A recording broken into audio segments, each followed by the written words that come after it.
If I had a son, he'd look like Trayvon. Can you comment on the Trayvon Martin case? Well, I'm the head of the executive branch, and the Attorney General reports to me, so I've got to be careful about my statements to make sure that we're not impairing any investigation that's taking place right now. But obviously, this is a tragedy. I can only imagine what these parents are going through. And when I think about this boy, I think about my own kids. And I think every parent in America should be able to understand why it is absolutely imperative that we investigate every aspect of this, and that everybody pulls together, federal, state, and local, to figure out exactly how this tragedy happened. So I'm glad that not only is the Justice Department looking into it, I understand now that the governor of the state of Florida has formed a task force to investigate what's taking place. I think all of us have to do some soul searching to figure out how does something like this happen. And that means that we examine the laws and the context for what happened, as well as the specifics of the incident. But my main message is to the parents of Trayvon Martin. If I had a son, he'd look like Trayvon. And,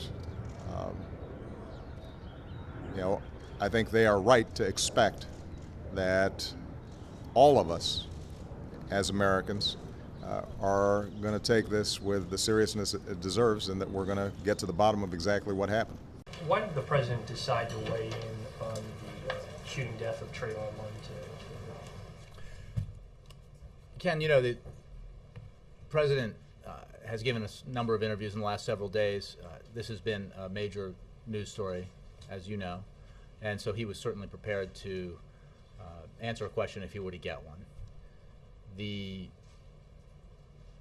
It is also true that some of you have asked me over the recent days whether or not the president was aware of the incident, what he thought about it, and I chose not to talk about private conversations, but as you could tell from the answer the president gave, obviously he is aware of it, was aware of it, and has thought about it. And he shared his thoughts on the case today with you.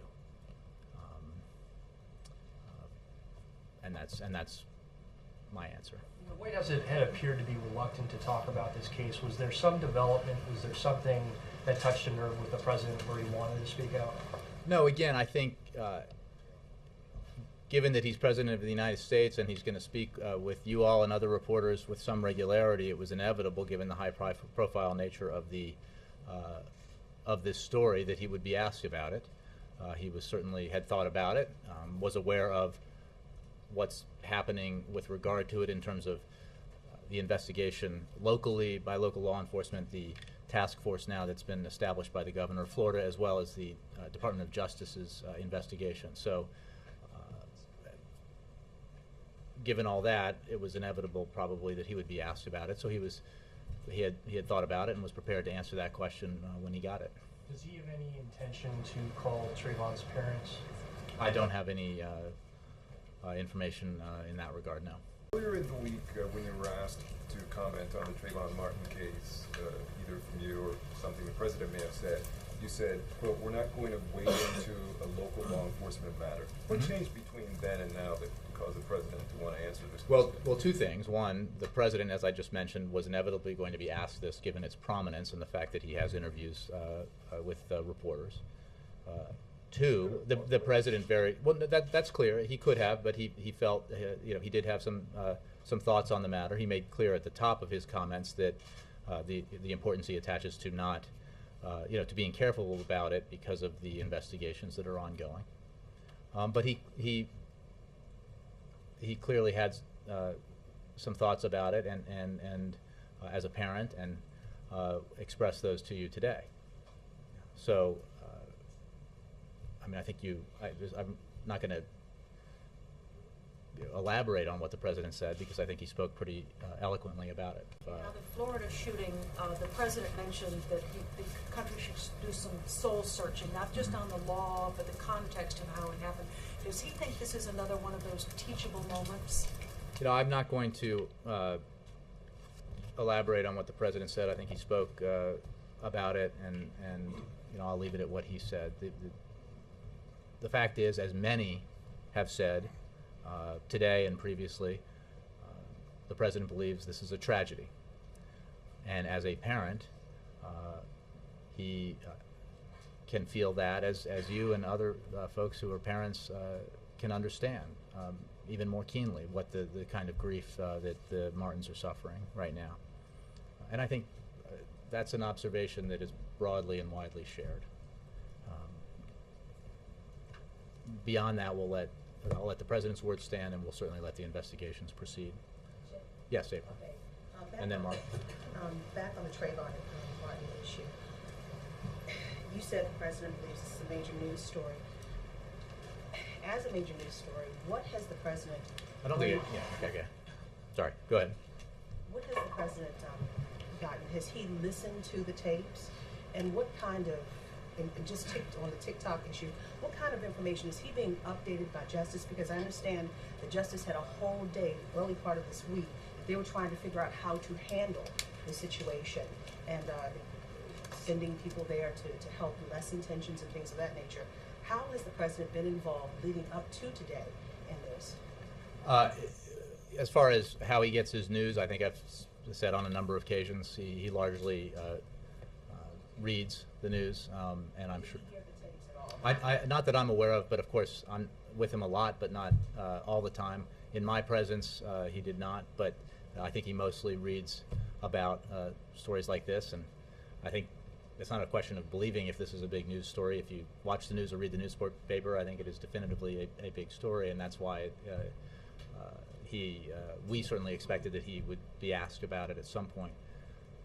On the other matter, not that I'm aware of. I think he gets regular briefings from his senior advisors and updates on things, but there has not been, to my knowledge, any focused conversation or meeting involving the president on this issue.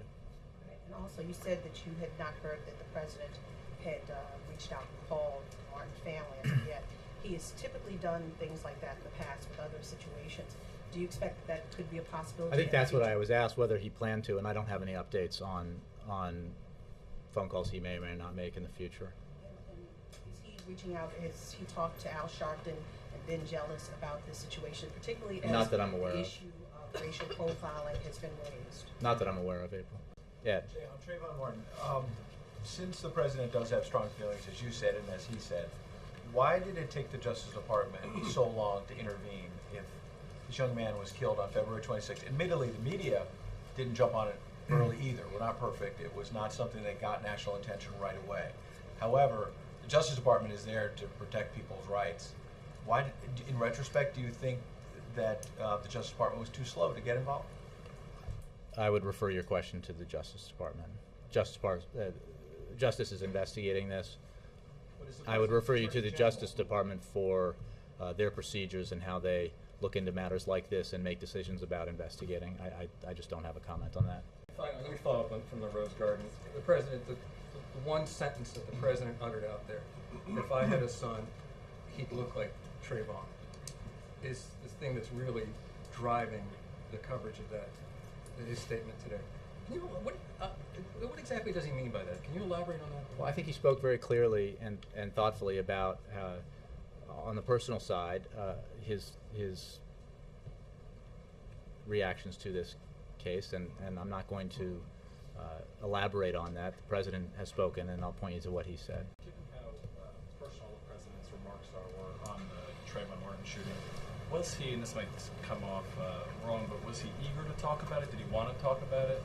I know you said it was inevitable. He can obviously choose to answer a question or not, so he chose to answer this and had some thoughts to offer on it, but I'm not going to psychoanalyze him for you.